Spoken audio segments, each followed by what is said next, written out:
ফাতিমা রাদিয়াল্লাহু তাআলা আনহা বিশ্বনবীর কলিজার টুকরা চাচাতো ভাই আলীর সাথে বিয়ে হলো।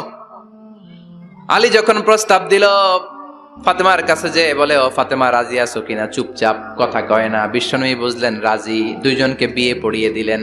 বিয়ে পড়িয়ে দুইজনকে দাঁড় করিয়ে দিয়ে বিশ্বনবী ওযু করলেন। ওযু করার পরে সামান্য কিছু ওযুর পানি ছিল আলীর মাথার মধ্যে ছিটিয়ে দিলেন, বরকতের পানি। সুবহানাল্লাহ কইবেন না? সুবহানাল্লাহ।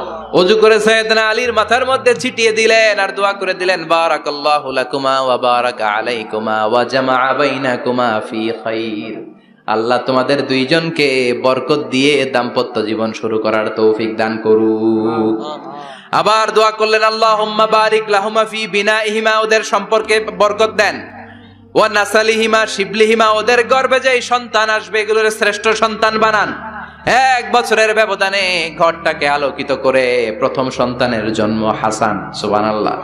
হাসান রে বিশ্বনবী এত আদর করেছেন, বিশ্বনবীর কাছ থেকে এত আদর কেউ কোনোদিন পায় নাই। হাসান রে বিশ্বনবী ডাকতেন লুকা। বুখারীর বর্ণনা, শব্দটা কি? লুকা মানে পিচ্ছি। ছোট বাচ্চাদেরকে আপনারা কি কন? আরে পিচ্ছি তো আমি কইছি, আপনারা কি কন? বাচ্চা বলেন, বাবু বলেন, আর কিছু কি বলেন? আর আর কিছু নাই।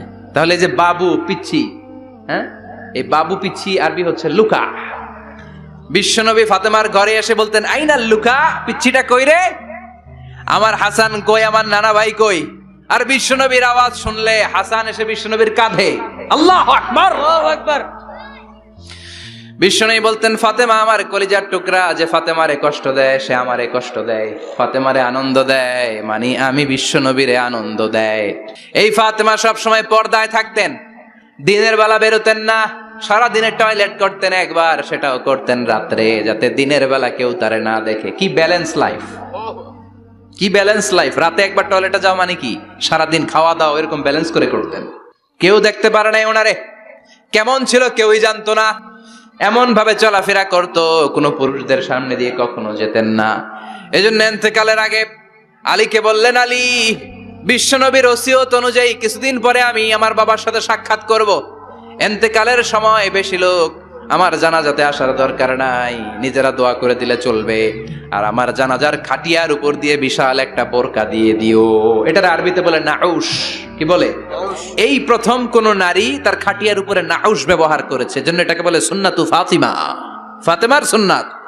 সাইয়েদাতুনা ফাতেমার আগে কেউ জানাজার খাটিয়াতে নাউশ ব্যবহার করে নাই। আল্লাহু আকবার, আল্লাহু আকবার।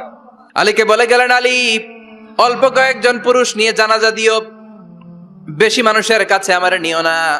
দুনিয়ার বুকে আমি লুকিয়ে লুকিয়ে চলতাম, মরার পরে লুকিয়ে লুকিয়ে আল্লাহর কাছে চলে যেতে চাই, পুরুষদের সামনে আমার নিও না। হাসান বলে, নানাজি, আপনার মেয়ের নামের বিচার ফাতেমার নামের বিচার। বিশ্বনবী বললেন, ও হাসান, আমার মেয়ে ফাতেমার আবার কি বিচার, কি অপরাধ আমার ফাতেমার? হাসান হুসাইন চোখের পানি ছেড়ে দিয়ে ডেকে বলে, নানাজি, আপনার মেয়ে আমাদেরকে খাবার দেয় না কেন? খাবার দেয় না কেন? বিচার দিলাম, গতকাল সারাদিন বলেছে রাত্রিবেলা খাবার দিবে, রাতে খাবার দেয় নাই। আমাদেরকে বলেছে তোমরা ঘুমিয়ে যাও, আমি রান্না করি, সকালে দিব। ঘুমায় গেলাম, সকালবেলায় খাবার চাইলাম, আপনার মেয়ে ফাতেমা তখন আমাদেরকে খাবার দেয় না। দাদা, আমরা ছোট্ট দুইটা মানুষ ক্ষুধার জ্বালায় বেহুশ হয়ে যাই, আর সহ্য করতে পারি না, আপনার মেয়ে খাবার দেয় না। দুপুর হয়ে গেল, দুইজনে কান্নাকাটি করি, আপনার মেয়ে এখন পর্যন্ত আমাদেরকে খাবার দেয় নাই।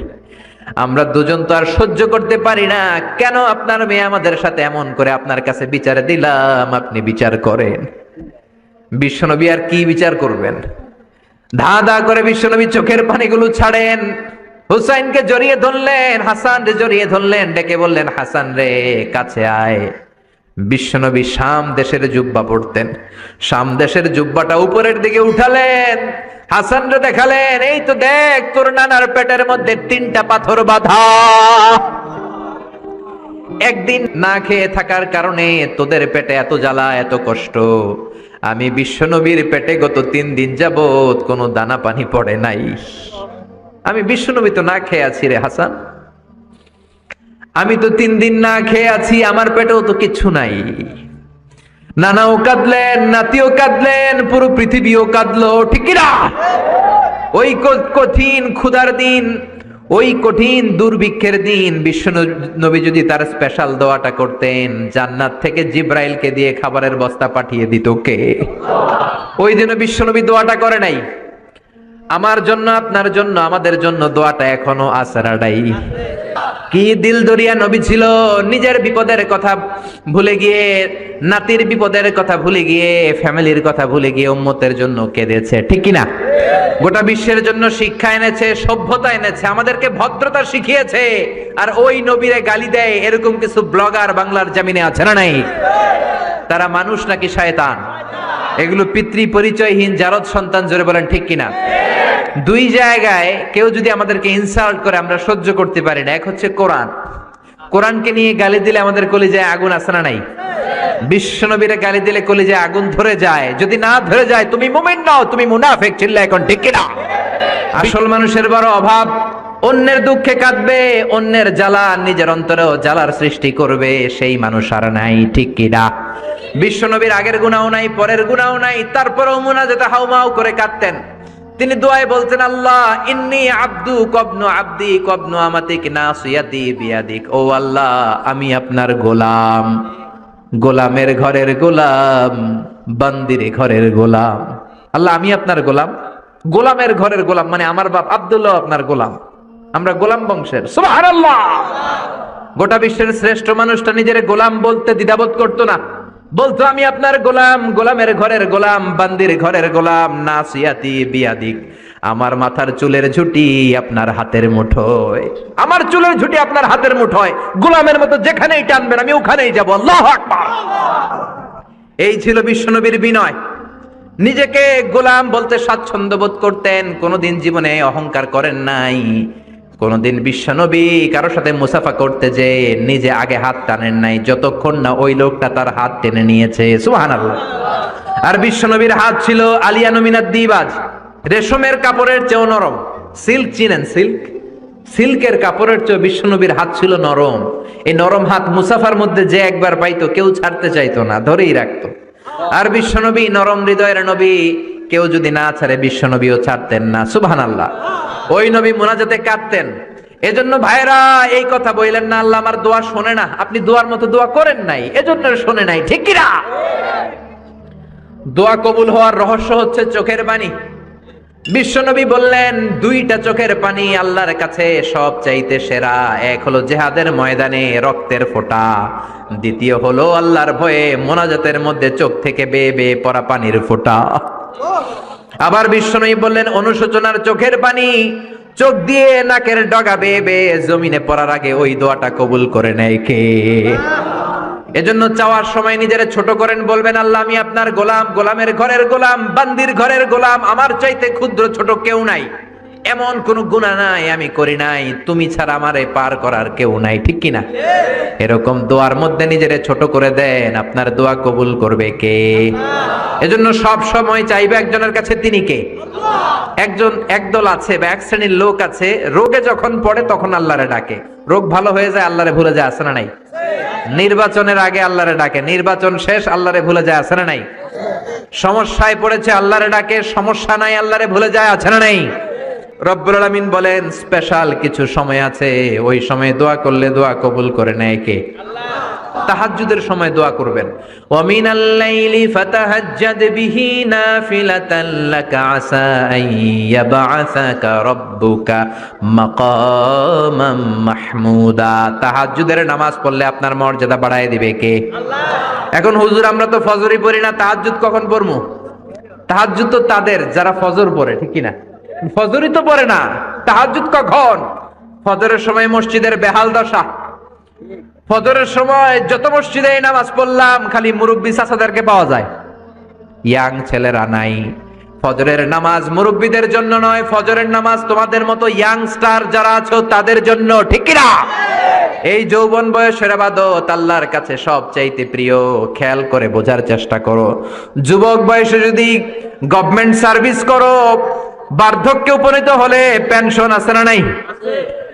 অনুরূপ ভাবে যুবক বয়সে যদি ইবাদত করো, বার্ধক্য অবস্থায় ইবাদত করতে না পারলেও পেনশনের হিসাবে তোমার আমলনামায় সওয়াব দিয়ে দিবে কে? এজন্য যুবক বয়সের ইবাদত আল্লাহর কাছে প্রিয়। মসজিদ তখন ধরে যখন আর কাজ করার সুযোগ নাই। মসজিদে তখন যায় যখন কেউ চাকরিতে নেয় না। মসজিদে তখন যায় যখন ঘরের কেউ তার সাথে কথা বলতে চায় না, মানে বয়স হয়ে গেছে 70। তখন দাড়ি রাখে যখন শেভ করতে গেলে হয় গাল কাটবে নয় ব্লেড ভাঙবে, ঠিক না? এজন্য যুবক বয়সে মসজিদে যাও, এখন তোমাদের রক্ত গরম, যা চাও তোমরা তাই করতে পারো। যেই মুরব্বী বাবাদের দাড়িগুলো পাকা হয়ে গিয়েছে তারাও তোমাদের মতো ওই বয়সটা পার করে এসেছে, ঠিক কি না?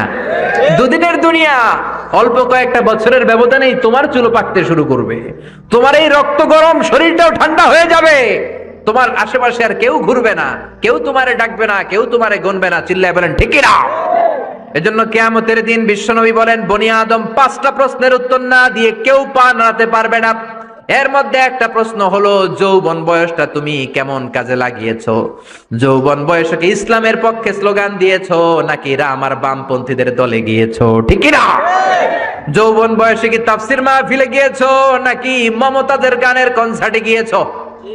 যৌবন অবস্থায় তুমি কি কোরআনের অর্থ পড়েছো, ইসলামী সাহিত্য পড়েছো নাকি চটি বই পড়েছো, ঠিক কিনা? পাই টু পাই কিয়ামতের দিন জিজ্ঞেস করবে কে? আল্লাহ। চিল্লায় বলেন কে? আল্লাহ। এজন্য তাহাজ্জুদের অভ্যাস করেন। যারা তাহাজ্জুদ পড়ে তাদের চেহারায় একটা আলাদা গ্লেস আছে। লোকটা কালো হলেও, যদি কালো রঙের লোক হয়, একটা গ্লেস আছে। আমার অনেক কালো বন্ধু আছে। আমি মিশরে পড়েছি, students of more than 100 nationalities, we used to study, stay and dwell in the same place. 100টারও বেশি দেশের ছাত্র থাকতাম। আমার অনেক আফ্রিকান বন্ধু ছিল, কুচকুচে কালো, তেল তেলে, কিন্তু কালো হলেও চেহারা একটা সৌন্দর্য আছে না নাই? এজন্য কালো মানুষও যদি তাহাজ্জুদ পড়ে চেহারায় নূর বাড়িয়ে দিবে কে? 2 নম্বরে হলো আযান আর ইকামতের মাঝখানে যদি দোয়া করে, ওই দোয়া কবুল করে কে? এটা অনেকে জানে না। আযান দিয়েছে, মসজিদে গিয়েছে, সুন্নত নামাজ পড়ে বসে আছে, কখন ইকামত হবে, আরো 5 মিনিট বাকি, মাথা চুলকায়, আছে না নাই? মোবাইল টেপাটেপি করে, ফেসবুকিং করে, ঘড়ির দিকে তাকায় আছে, ঘড়ির কাঁটাও ঘুরে, ওর মাথাও ঘুরে, আছে না নাই? তো বসে থাকবা কেন তুমি? 5 মিনিট সময় আছে, চাইতে হবে কার কাছে? বাজারে যাওয়ার সময় যেমনি আপনি লিস্ট করে নিয়ে যান, এটা লাগবে ওটা লাগবে, মসজিদে যাওয়ার সময় মোবাইলের টুকি নিয়ে যান, কাগজের টুকি নিয়ে যান। আল্লাহ আমার সুন্দরী বউ লাগবে, বউ দাও, দিবে কে? এই বেটা, দিবে কে? নেককার বিবি লাগবে, দিবে কে? গোল্ডেন এ প্লাস পেতে চাই, দিবে কে? উমরা করতে চাই, পাসপোর্টে ভিসা লাগে না, ভিসা করে দিবে কে? দুরারোগ্য ব্যাধি, অনেক ওষুধ খেলাম, অনেক দেশে গেলাম, কোন ডাক্তার ভালো করতে পারে না, কিন্তু ডাক্তারেরও বড় ডাক্তার আছে না নাই? কেউ যেটা পারে না, পারে কে? আযান ইকামতের মাঝখানে দোয়া আল্লাহ ফেরায় না। হাদিসে এসেছে, দুআ লা ইরাদ্দু বাইনাল আযানি ওয়াল ইকামা। আযান এবং ইকামতের মাঝখানের সময়টাতে দোয়া করবেন। তারপরে বিশ্বনবী বললেন, দুবুরাস সালাওয়াতিল মাকতুবা, ফরজ নামাজের পরে দোয়া করলে কবুল করে কে? আল্লাহ। এই তাসবির সুন্নাত নাই। মানুষগুলো এত অস্থির, সালামের পরে কখন বেরোবে, কখন বেরোবে, মনে হয় পাবলিক টয়লেটে ঢুকছে, ঠিক কি না? মনে হয় পাবলিক টয়লেটে এসেছে। মসজিদে ঢুকেছো, আল্লাহুম্মা বলে তুমি ঢুকে গেলা আল্লাহর নাম নিয়ে। যখন মসজিদে ঢুকে গেলা, তোমার মাথার উপরে রহমত ঢালছে কে? মসজিদ হচ্ছে রহমতের জায়গা। সালাম ফেরানোর পরে তাসবিহ পড়েন, তারপরে আপনি দোয়া করেন। এজন্য সালাম ফেরানোর পরে দোয়া কবুল করে কে? আল্লাহ। এরপরে বিশ্বনবী বললেন, ইনদা নুজুলিল মাতার, আকাশ থেকে যখন বৃষ্টি নামে, ওই বৃষ্টি নামার সময় যদি দোয়া করেন, দোয়া কবুল করে কে? আল্লাহ। আর দোয়া লা ইরাদ্দু তাহতাল মাতার, তুফান, ওই বৃষ্টি না, ভ্যাপসা একটা গরম, এই গরমটাকে দূরে সরিয়ে দেওয়ার জন্য একটা ঝিরিঝিরি ঝিরিঝিরি বৃষ্টি পড়ে। ওই বৃষ্টির নিচে দাঁড়িয়ে বৃষ্টির পানি নিয়ে দোয়া করলে কবুল করে কে? আল্লাহ। জানেই না মানুষ, ঠিক কি না? বরং বৃষ্টি আসলে গান গাওয়া শুরু করে দেয়। এই বৃষ্টি ভেজা রাতে তুমি চলে যেও না, আছে না নাই? তো চলে যাবো না, কি করবো, থেকে যাবো তোমার সাথে? এগুলো করা যাবে না। বৃষ্টি রহমতের বৃষ্টি, তুমি বৃষ্টি হাতে নিয়ে দোয়া করো। সুন্দরী বউ লাগবে, দিতে পারে একজন, তিনি কে? আল্লাহ। এজন্য চাইতে হবে একজনের কাছে, তিনি কে?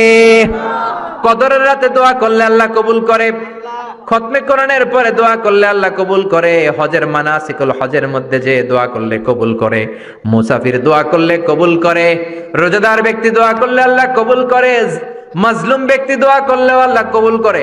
এজন্য বিশ্বনবী বলেছেন ইত্তাকু দাওয়াতাল মাজলুম, মজলুমের বদদুয়ারে ভয় করো। ফা ইন্না লাইসা বাইনাহু ওয়া বাইনাল্লাহি হিজাব, তার আর তার আল্লাহর মাঝে কোনো পর্দা থাকে না। মজলুম দোয়া করলেই কবুল, সুবহানাল্লাহ। এরপরে স্পেশাল দোয়া হলো মা বাবার দোয়া। এই দোয়া কোনোদিন ফিরে না, সুবহানাল্লাহ পড়েন। রাজি আছেন মা বাবার কাছে দোয়া চাইতে? রাজি আছেন তো? কোন ঘর আছে যে ঝগড়া হয় না? এরকম কোন ঘর পৃথিবীতে নাই। ঝগড়া হবে, মা বাবার সাথে মিস আন্ডারস্ট্যান্ডিং হবে, হয়ে যেতে পারে দু চার কথা, কিন্তু ক্ষমা চাইতে হবে, ঠিক কিনা?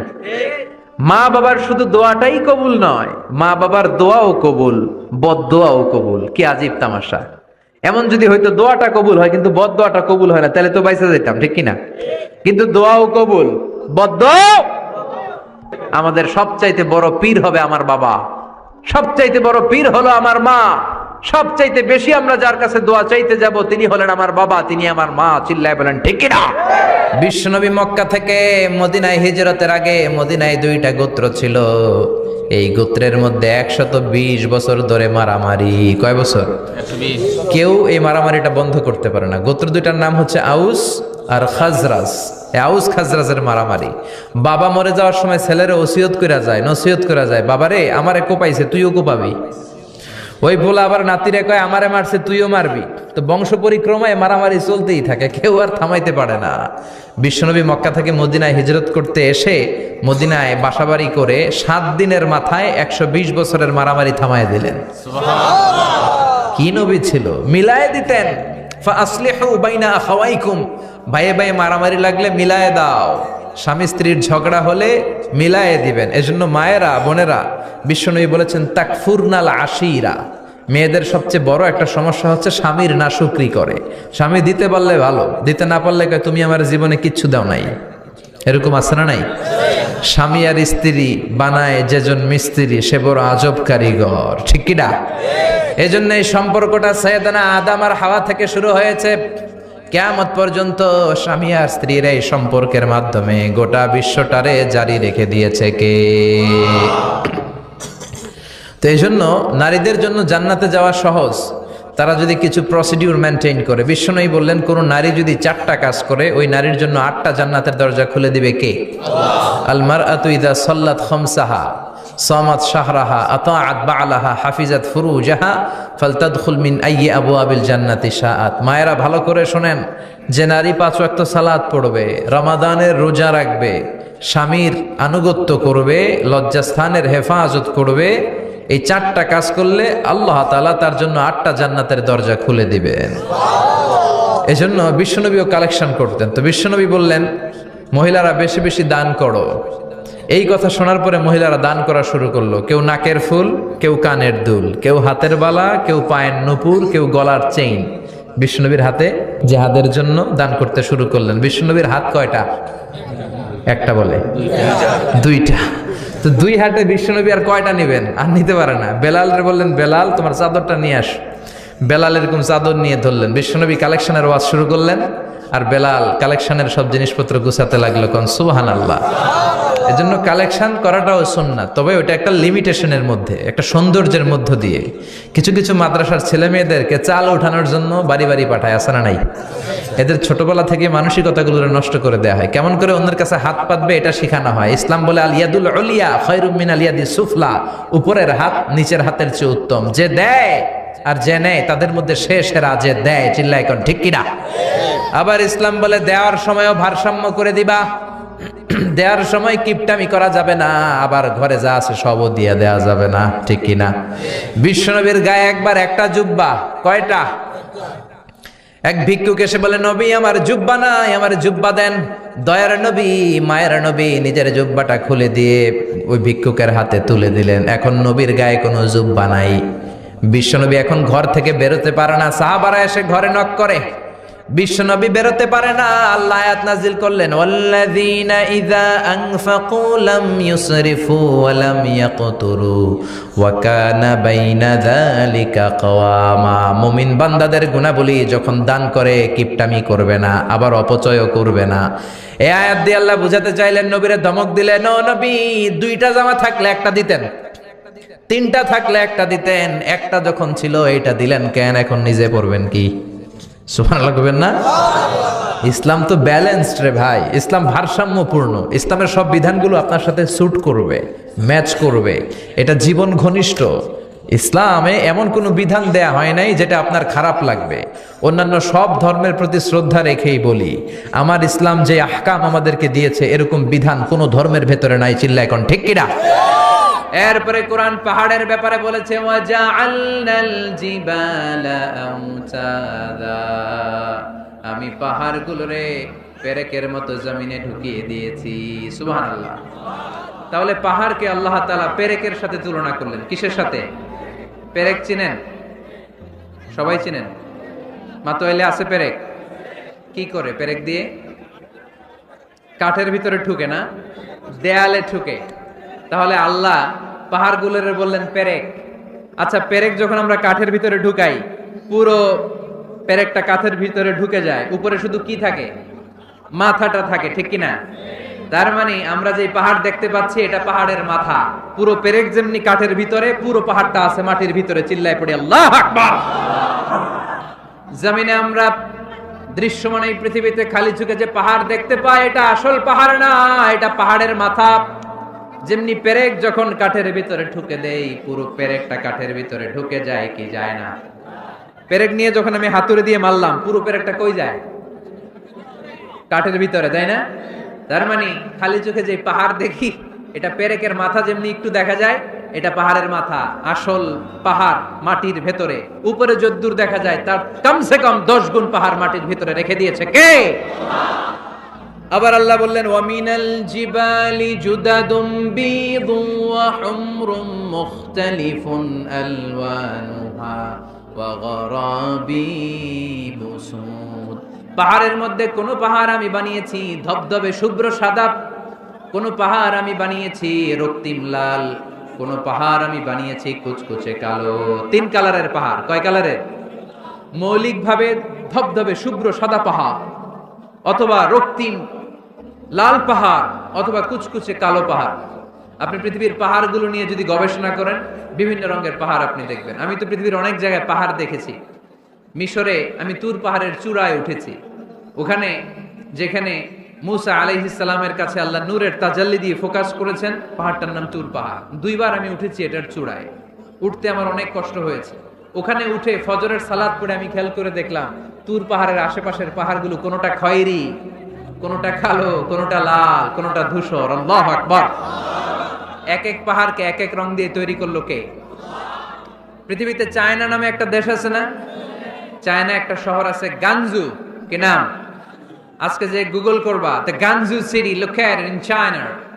চায়নাতে অবস্থিত গানজু শহরে একটা পাহাড় আছে। এই পাহাড়ের নাম রেইনবো মাউন্টেন। কি নাম? মানে রংধনুর পাহাড়। রংধনুর কয় রং? সবাই কন, আরো জোরে। 7 রং না?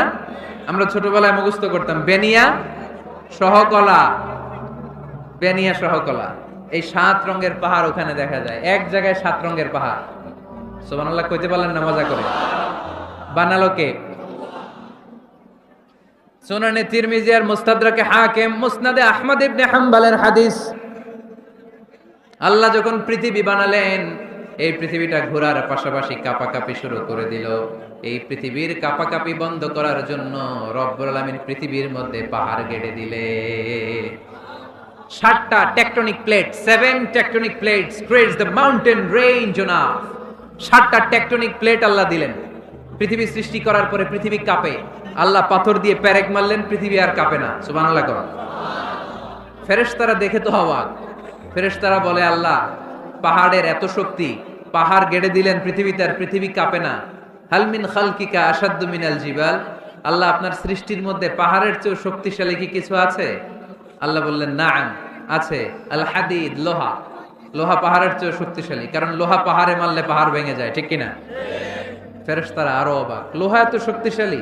হাল মিন খালকিকা আশাদ্দু মিনাল হাদিদ। আল্লাহ তাহলে লোহার চেয়ে শক্তিশালী মনে হয় কিছু নাই, আছে? আল্লাহ বললেন নাআম, আছে। আন্নার, আগুন, কারণ আগুনের মধ্যে লোহা ফেলে দিলে লোহা গলে যায়, ঠিক কিনা? ফেরেশতারা তো আরো অবাক। ফেরেশতারা বলে তাই নাকি? আগুন এত শক্তিশালী, তো হাল মিন খালকিকা আশাদ্দু মিনান নার। আল্লাহ আপনার সৃষ্টিতে আগুনের চেয়ে শক্তিশালী কিছু আছে? আল্লাহ বলে আছে আলমা, পানি, কারণ আগুনের মধ্যে পানি ঢাললে আগুন পাওয়া যায়।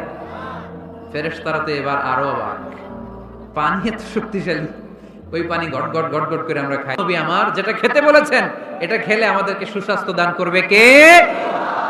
তার মানে প্রাণীবিদ্যায় আমরা কোরআন থেকে যে তথ্য পেয়েছি, এই তথ্যের সাথে বিজ্ঞানের তথ্যের মিল আছে না নাই? কোনো অমিল আছে? কিন্তু বিজ্ঞান যদি কোনো অমিল খুঁজে পাওয়া যায়, বিজ্ঞানী বাবাজিদের কি করতে হবে? কি করতে হবে? They have to wait unless they get their final discoveries, the latest and modern invention. তাদের নতুন ইনভেনশন যতক্ষণ না আসে বসে থাকতে হবে, কারণ তোমাদের কথা ফাইনাল না। বিজ্ঞানের সবচেয়ে বড় থিওরি যে বিজ্ঞানের কোনো থিওরি ফাইনাল না, আর কোরআনের সবচেয়ে বড় থিওরি কোরআন যাই বলেছে তাই মনে থাকবে। এজন্য কোনো কিছু যদি বিজ্ঞানী ভাইয়েরা অমিল পান, ওয়েট, বসেন, রিল্যাক্স, চা খান, ঠান্ডা মাথায় চিন্তা করেন, আরো গবেষণা করেন, যে এটা অমিল পাইছেন, গবেষণা বেশি বেশি করলে ওইটা অমিল পেয়ে যাবে, ঠিক কিনা? তারা অন্ধকারে সুন্দরী নারী পেলে ধর্ষণ করতে দেরি করে না, চিল্লায় বলো ঠিক কিনা? এই জন্য নারীদেরকে সম্মান দিয়েছে ইসলাম। সাইয়েদনা আদম আলাইহিস সালাম আর হাওয়া আলাইহিস সালামকে শয়তান জান্নাতে নেকেট করতে চেয়েছে। ওই শয়তানের মিশন দুনিয়াতে আজ আছে না নাই? আল্লাহ বললেন ওয়াত-তিনি ওয়াজ-যাইতুনি ওয়া তুরি সিনিনা ওয়া হাযাল বালাদিল আমিন। তো সূরা ৩ এর কসম কাটলো কে? ডুমুর ফলের কসম কেটেছেন। এরপর আল্লাহ বলেছেন ওয়াজ-যাইতুন, যাইতুনের কসম। যাইতুন মানে অলিভ অয়েল, যাইতুন মানে কি? Olive oil. জলপাই, বাংলায় বলে জলপাই। বাংলায় কি বলে? জলপাই। জলপাই খাইছেন আপনারা? জি। বাংলাদেশের জলপাই আর আরব দেশের জলপাইয়ের মধ্যে একটু পার্থক্য আছে। এই যাইতুন, অলিভ অয়েল বা জলপাই, এটা হিল ট্রাক্টস, পাহাড়ি এরিয়াতে জন্মায়। বিষ্ণু বলেছেন কুলু যাইত ওয়াদাহিনু, যাইতুনের তেল খাও, তেল দাও, তেল মালিশ করো। যাইতুনের তেলে আল্লাহ বরকত ঢুকায় দিয়েছে। আপনার দেহের যে ব্যাড কোলেস্টেরল লেভেল আছে এটাকে নামিয়ে ফেলবে, সুবহানাল্লাহ পড়েন। যাইতুনের তেল দাড়িতে মাখবেন, চুলে মাখবেন, দাড়ি চুল সহজে পাকবে না। যৌবনকে আমরা ধরে রাখতে চাই না, তাহলে যাইতুনের তেল খাবেন। এটাকে সালাদের মধ্যে ইউজ করা যায়, সালাদে ড্রেসিং করার জন্য ইউজ করা যায়। তিন ধরনের যাইতুন আছে। একটা হচ্ছে extra virgin, less than 1% acid দিয়ে এটাকে পিউরিফাই করে। নোয়াখালীতে কোনো সুপার শপ আছে কিনা? কেনাকাটা, নোয়াখালী সুপার মার্কেট। আচ্ছা, আর কি আছে? কেনাকাটা। এই কেনাকাটা বা স্বপ্ন বা আগরা, এগুলোর ক্ষেত্রে আপনারা এই যাইতুনের তেল পাবেন। এটা খাবেন, এটা বাচ্চাদের গায়ে মালিশ করবেন। চামড়ার মধ্যে মালিশ করলে, ম্যাসেজ করলে চামড়ার ত্বকের মধ্যে ভাঁজ পড়বে না, আপনার যৌবন আপনি ধরে রাখতে পারবেন। আলহামদুলিল্লাহ পড়েন। আবার বিশ্বনবী বলতেন এই যাইতুন গাছটা এত বরকতের গাছ, যাইতুন ফল খাওয়া যায়, যাইতুনের তেল মালিশ করা যায়, আবার যাইতুনের ডাল ভেঙে মেসওয়াক করা যায়। নি'মাস সিওয়াকি যাইতুন ফাইন্নাহু সিওয়াকি ওয়া সিওয়াকুল আমবিয়া মিন ক্বাবলি। যাইতুনের ডালের মেসওয়াক কতই না ভালো মেসওয়াক, কারণ এটা দিয়ে আমিও মেসওয়াক করি। আমার আগের সব নবীরা যাইতুনের ডাল ভেঙে ভেঙে মেসওয়াক করতেন। চিৎকার করে বলেন সুবহানাল্লাহ। আল্লাহ বললেন ওয়াত-তিনি ওয়াজ-যাইতুনি ওয়া তুরি সিনিনা ওয়া হাযাল বালাদিল আমিন। তিন ফলের কসম, যাইতুন ফলের কসম কাটলো কে? আসলে তিন আর যাইতুন দিয়ে কসম কেটে আল্লাহ যে এলাকায় তিন যাইতুন বেশি হয় ওই এলাকায় কসম কেটেছেন। মুফাসসিরিনদের কথা, সুবহানাল্লাহ পড়ো। সবচেয়ে বেশি তিন আর যাইতুন হয় শাম দেশে। কোন দেশে? যেটা বর্তমান সিরিয়া, ফিলিস্তিন। বিষ্ণু বলেছেন তুবা লিশাম, শাম দেশের মধ্যে অনেক বরকত। আল্লাযী বারাকনা হাওলাহু, এই শাম দেশের চারদিকে আমি বরকত দিয়ে ভরে দিয়েছি। চিল্লায় বলেন সুবহানাল্লাহ। এই শাম দেশ হলো বিশ্বনবীর মেরাজের স্টেশন। মেরাজ করতে যে সরাসরি রব্বুল আলামিন বিশ্বনবীকে মক্কা থেকে আকাশে তুলে নেয় নাই, মক্কা থেকে বিশ্বনবীকে বাইতুল মুকাদ্দাসে নিয়েছে কে? সুবহানাল্লাযী আসরা বিআবদিহি লাইলাম মিনাল মাসজিদিল হারামি ইলাল মাসজিদিল আকসা আল্লাযী বারাকনা হাওলাহু লিনুরিয়াহু মিন আয়াতিনা। সুবহানাল্লাহ। Masjidul Haram থেকে Masjidul Aqsa. এই Masjidul Aqsa one of the three important mosques in Islam. Masjidul Haram-এ এক রাকাত সালাত করলে 1 লক্ষ রাকাতের সওয়াব। মসজিদে নববীতে এক রাকাতে 1000 রাকাতের সওয়াব। এই মসজিদুল আকসাতে এক রাকাত নামাজ পড়লে 500 রাকাতের সওয়াব। আমরা হজ উমরায় মসজিদুল হারাম আর মসজিদে নববীতে পড়তে পারি, কিন্তু মসজিদুল আকসায় পড়তে পারি না। কারণ ইহুদিরা গোটা বিশ্বের সবচেয়ে টেরা জাতি, অভিশপ্ত জাতি, এই ইহুদিরা আমাদের মসজিদুল আকসার চারদিকে ব্যারিকেড দিয়ে রেখেছে।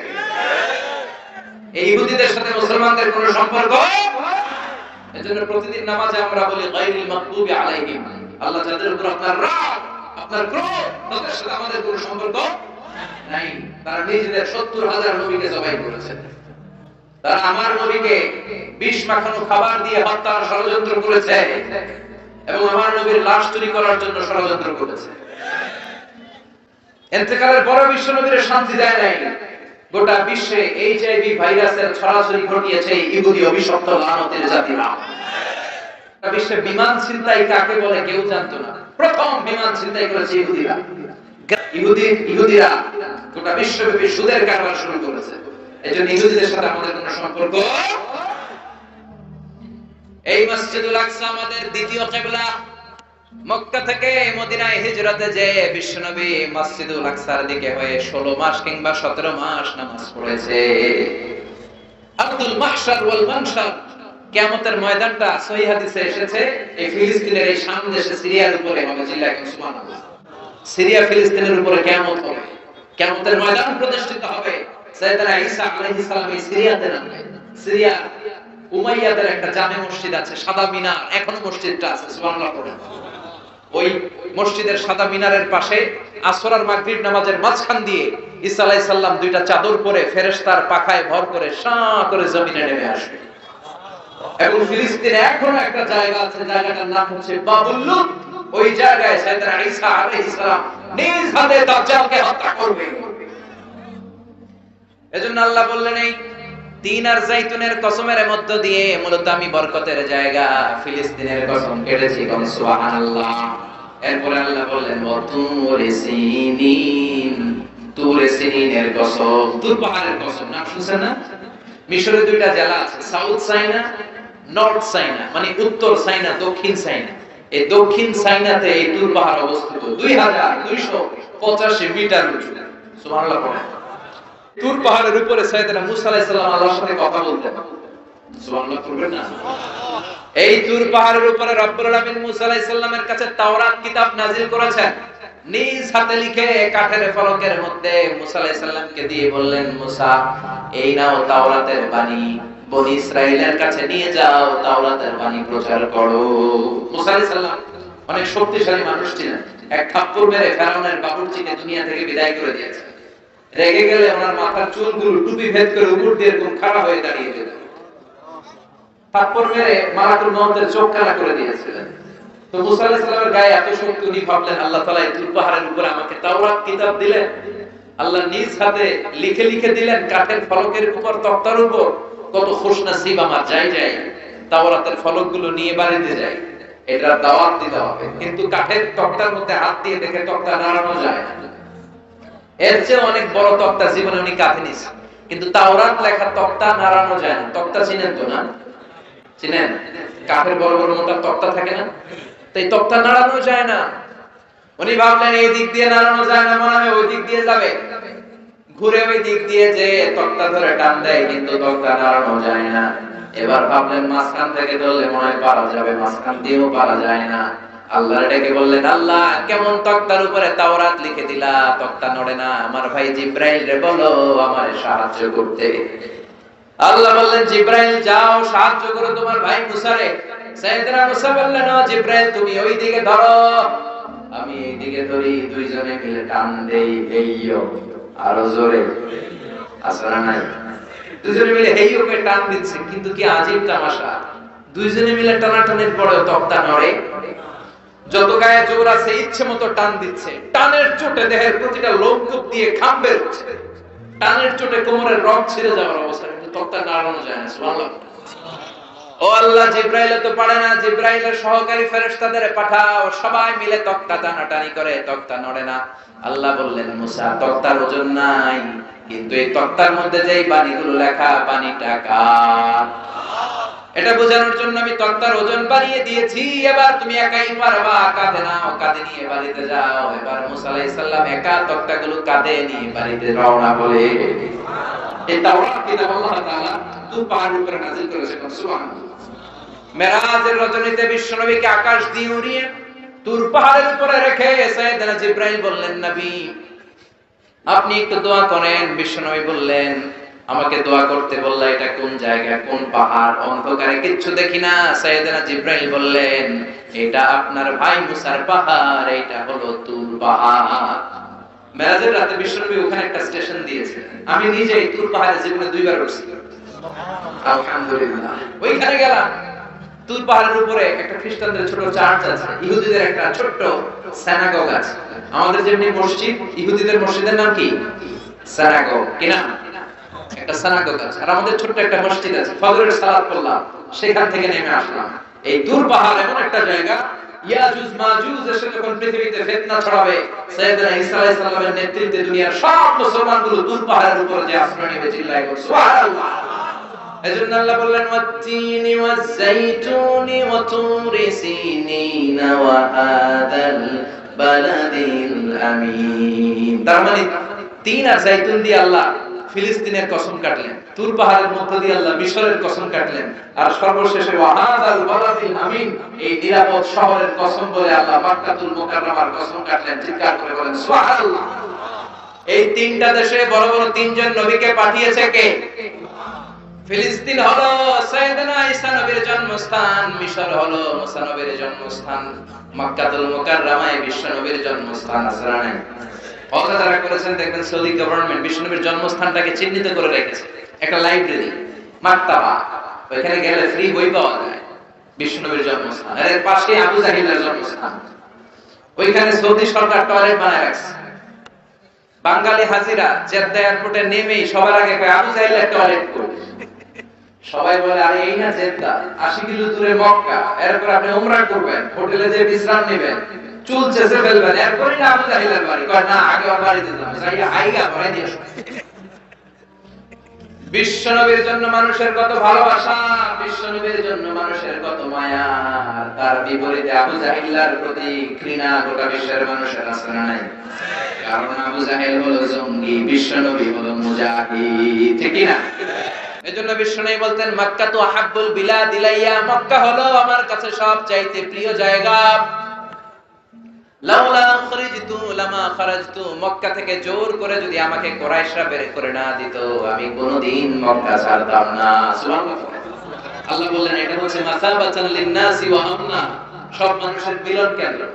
কাবায় যখন আযান হয়, তখন মৌমাছির বাসার দিকে মৌ পোকাগুলো যেমনি ভনভন ভনভন করে ছুটে, সবগুলো মুসল্লি কাবা ঘরের দিকে ছুটতে থাকে, চিৎকার করে পড়েন সুবহানাল্লাহ। আল্লাহু আকবার বললে লক্ষ লক্ষ মুসল্লিরা কাবার চারদিকে সেনাপতির কমান্ড আসার সাথে সাথে যেমনি মুহূর্তের মধ্যে গোল হয়ে দাঁড়িয়ে যায়, সবগুলো মুসল্লি লক্ষ লক্ষ মুসল্লি 5 সেকেন্ডের ব্যবধানে সব গোল হয়ে দাঁড়িয়ে যায়, চিল্লায় করে সুবহানাল্লাহ। এজন্য আল্লাহ বললেন, এটা হলো বরকতের জায়গা, নিরাপত্তার জায়গা। প্রতিদিন কাবা ঘরকে কেন্দ্র করে রব্বুল আলামিন 120টা রহমত নাযিল করে থাকে। কয়টা? জোরে বল। 60 লিত-তাওয়াফিন, 60টা রহমত যারা তাওয়াফ করে। 7 টার্নস মেক আ তাওয়াফ। কাবার একটা কর্নারে একটা স্টোন আছে, ব্ল্যাক স্টোন, হাজারুল আসওয়াদ। এটাতে কিস করলে জীবনের সব গুনাহ এই স্টোনে, পাথরটা টেনে নিয়ে যায়। কিয়ামতের দিন আল্লাহ এই পাথরকে একটা ঠোঁট দিবে, জিহ্বা দিবে, আর দুইটা চোখ দিবে, আর পাথরটাকে দাঁড় করাবে। কিয়ামতের ময়দানে পাথরটা দাঁড়িয়ে দাঁড়িয়ে বলবে, আল্লাহ, এই মুসল্লি, এই হাজী, এই উমরা পালনকারী আমাকে চুমু দিয়েছিল, এরে তুমি জাহান্নামে ঢোকাতে পারবে না। 120টা রহমতের মধ্যে থেকে 60 লিল তাইফিন, 60টা রহমত তাওয়াফকারীদের জন্য। 40 লিল মুসাল্লিন, 40টা রহমত যারা কাবার চারদিকে নামাজ পড়ে তাদের জন্য। ওয়াল 20 লিন নাযিরিনা ইলাল কাবা, বাকি 20টা রহমত যারা তাওয়াফ করে না, নামাজও পড়ে না, শুধু কাবার দিকে নজর করে তাকিয়ে থাকে। কাবার দিকে নজর করে তাকালেই সওয়াব। যেতে মনে চায় না? কাবারে দেখতে মনে চায়? কার কার হাত তুলে আল্লাহ দেখা। কসম কাটলেন 3টা, চিৎকার করে বলতে হবে কয়টা? 3টা কসম কেটে কত গুরুত্বপূর্ণ একটা কথা বলবেন, এটা না শুনেই চলে যাবেন? বসেন। আল্লাহ বললেন লাকাদ খালাকনাল ইনসানা ফি আহসানি তাকওয়িম, আমি মানুষকে অসাধারণ চমৎকার এক আকৃতি দিয়ে তৈরি করেছি। সুবহানাল্লাহ। মানুষের আকৃতি গঠন যে কত সুন্দর আপনি কল্পনাও করতে পারবেন না।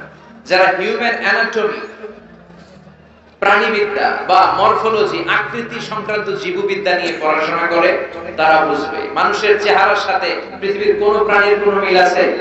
পৃথিবীর সবগুলো কুকুরের কেন্দ্রীয় চেহারা প্রায় একরকম, পৃথিবীর সব ছাগলের চেহারা একরকম, সব গরুর চেহারা একরকম, কিন্তু পৃথিবীতে 700 কোটি মানুষের বসবাস, একটা মানুষের চেহারার সাথে আরেকটা মানুষের চেহারার মিল আছে?